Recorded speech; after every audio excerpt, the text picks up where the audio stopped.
Muito bom, pastor Berdan. Obrigado pela contribuição também. Pastor Marcos, meu amigo, daqui a pouco vamos fazer uma carne assada junto aí, em nome de Jesus. Nessa vibe aí, queridão. Continua aí para nós. Aproveita que a churrasqueira tá quentinha ainda.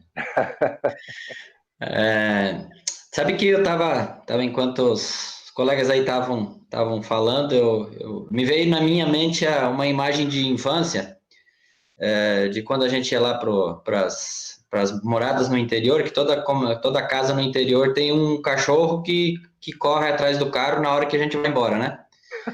E aí você fica olhando aquela imagem, você fica pensando assim, de repente você dá aquela parada no cara e o cachorro fica olhando a roda e ele não sabe o que fazer com ela. Alcancei ela, agora o que eu faço? E a gente olhando para a pandemia e para esse momento que a gente está vivendo, está mais ou menos nesse sentido. Porque muitas coisas daquilo que a gente almejava foi dado, né? Porque todo mundo dizia que precisava mais de tempo, e aí de repente foi dado uma parada geral e a gente ganhou tempo, e agora o que você faz com esse negócio? Né? E eu não tinha conhecimento aí dos 5 passos que o Dr. Anderson passou, muito bacana. Depois eu quero dar uma olhada com um pouco mais de tempo. Mas eu tô me baseando em outros 5 passos nesse tempo aí que eu roubei do pastor A.W. Tozer, né? E eu estou justamente nesse sentido, nessa caminhada, por quê? Porque ele fala de umas coisas muito interessantes, né? As cinco coisas, né? A primeira, tratar seriamente o pecado, né? Qual que é uma das grandes problemáticas do cristão de hoje? A gente não tá, a gente está tentando de alguma forma tentar encontrar solução em tudo e em todos, mas nós tiramos muito pouco tempo para fazer essa leitura de que nós somos pecadores e que, sendo pecadores, nós estamos debaixo da graça de Deus, mas expostos à ira de Deus. Então, foi criado um contexto, um conceito, onde que a gente tem uma certa dificuldade, inclusive, de tratar do pecado, né? Inclusive, a gente, como pastor, muitas vezes, em nossos cultos, a gente sempre vai dar mais prioridade para falar as bênçãos de Deus, do que de que Deus é um Deus que também é um Deus de justiça, né? E que ele não tolera o pecado, ele ama o pecador, ele se compadece do pecador, ele tem essa paixão pelo pecador, ele é o Deus que vai em busca da ovelha perdida, mas também ele é o Deus de justiça. Então, eu creio que essa leitura da nossa dificuldade de tratar com um pouquinho mais de seriedade o pecado, ela vem talvez nessa caminhada, nessa vibe aí do tempo que nós estamos vivendo. Por quê? Porque de alguma forma nós ganhamos esse tempinho agora para dar uma refletida. Do quanto que o pecado está sendo latente no nosso coração. E muitas vezes as angústias que a gente vive, elas vêm nesse sentido. A segunda coisa, não ser dono de coisa alguma. Qual que é o grande problema que a gente tem enfrentado com relação a essa Covid aí, essa epidemia? É o fato de que, de alguma forma, a gente percebeu que Deus arranca o chão da gente a hora que Ele quiser e a gente tem que aprender que só a graça dele é suficiente.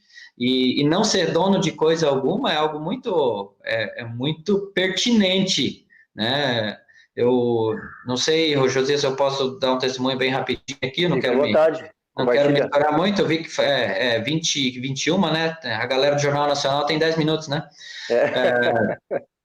Mas tive uma experiência muito interessante essa semana. Eu tenho um amigo meu amigo meu, modo de dizer, né? Ele é um fã meu, principalmente porque eu gosto de ajudar ele muito. E ele tem problema com álcool, né? E ele teve aí agora poucos dias atrás, esteve na frente de casa aqui, e aí ele me pediu roupa.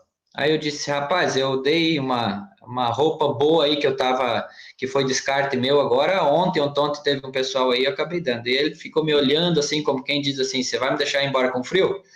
Aí eu entrei dentro de casa, fui lá no meu armário, peguei uma peça de roupa que não era descarte, uma roupa que eu gostava de usar, uma roupa que era muito minha. E sabe quando você tem aquele insight de Deus dizendo assim, era tua, já eras, né? Vai lá e entrega. Perdeu, Playboy. E aí você fica naquela, pô, senhor, ele nem sequer se esforça, o rapaz tá com problema de álcool, se ele parasse de beber, de repente ele conseguiria. Aí vem aquela palavra do Senhor dizendo assim, te perguntei alguma coisa? Mandei você fazer o que eu tô mandando. E aí eu levei a roupa lá para ele e foi bem interessante. Eu disse para ele, olha, eu estou te entregando não uma roupa que eu não usaria mais, mas uma roupa que provavelmente eu usaria amanhã, né? E estou te dando uma roupa que provavelmente usaria amanhã. Por quê? Porque Deus decidiu que Ele ama você da mesma maneira que Ele me ama, e se até hoje eu tive o privilégio de usar essa roupa, amanhã é contigo. E aí é aquela situação de você, de fato, aprender o não ser dono de coisa alguma. Na teoria, isso é lindo, a gente prega isso na igreja com uma gana, uma vontade, mas rapaz, a hora que o calo aperta para o seu lado, a coisa é outra, né? E aí, às vezes, muitas vezes, a nossa dificuldade emocional dentro disso que a gente está vivendo, tem um pouquinho disso aí, né? Tem um pouquinho dessa nossa paixão pelas coisas, nossa paixão por ser dono de alguma coisa, ou se tudo der certo, ser dono do mundo, né? Porque é uma coisa que dificilmente alguém vai dizer que não, né? A gente sabe que Francisco de Assis só teve um, né? Então, a gente até, às vezes em quando, tenta dar uma ensaiadinha, mas chegar nesse ponto é difícil. Aí a terceira coisa que ele fala de não se defender, que é outra coisa que a gente tem uma dificuldade danada, porque qualquer coisa que acontece, a gente sempre diz, por que eu, Senhor, né? Eu não sou tão mal assim, né? Eu não sou tão ruim assim. Não passar adiante nada que prejudique alguém, né? E aí eu acho que aquilo que a gente tem falado, a gente tem percebido sim, eu me arrisco a dizer que tem mídia tendenciosa e arrebentou com a gente, né? Eu pago o preço de estar falando isso, mas eu acho que teve mídias tendenciosas que tentaram arrebentar com a gente mais do que o próprio momento por si só já deu, e aí vem aquela questão de não passar adiante aquilo que prejudica alguém. Vai ajudar alguém? Vai ser útil para alguém? Então vamos compartilhar. Não vai ajudar? Então, né? Para que fazer? Para que levar adiante? E a última coisa que ele coloca nos 5 pontos dele é não buscar a glória para si. Lembrar de que Deus é Ele. E eu volto a dizer que a pandemia ela é acusadora. Se tem uma coisa que ela fez muito bem, está fazendo muito bem nesse tempo, é acusar. E uma das coisas que ela está acusando é que todos nós temos um mini Deus dentro da gente, e se Deus deixar, a gente toma o lugar dele, sim. Então, isso é latente e isso é bem gritante dentro da alma. E eu acredito que uma das grandes razões pelas quais a gente tem tido, sim, essa dificuldade na questão emocional é esse trato, da gente lembrar de que Deus é Ele, não a gente.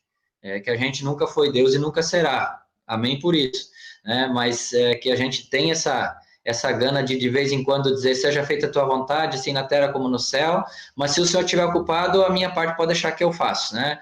Então a gente tem essa vibe aí de tentar fazer a oração do Pai Nosso, mas em algumas partes dizer assim, Senhor, eu estava brincando, deixa que eu te ajudo, porque o Senhor não sabe bem certo o que é bom para mim. Então, acredito que todas essas coisas, elas acabam acrescentando, né? A fala do Dr. Anderson foi na veia, obrigado, doutor, por essa belíssima expressão aí, trouxe para a gente, e eu acho que essa ideia do Tozer aí, ela vem agregar um pouquinho também nesse sentido. Obrigado, pastor Marcos.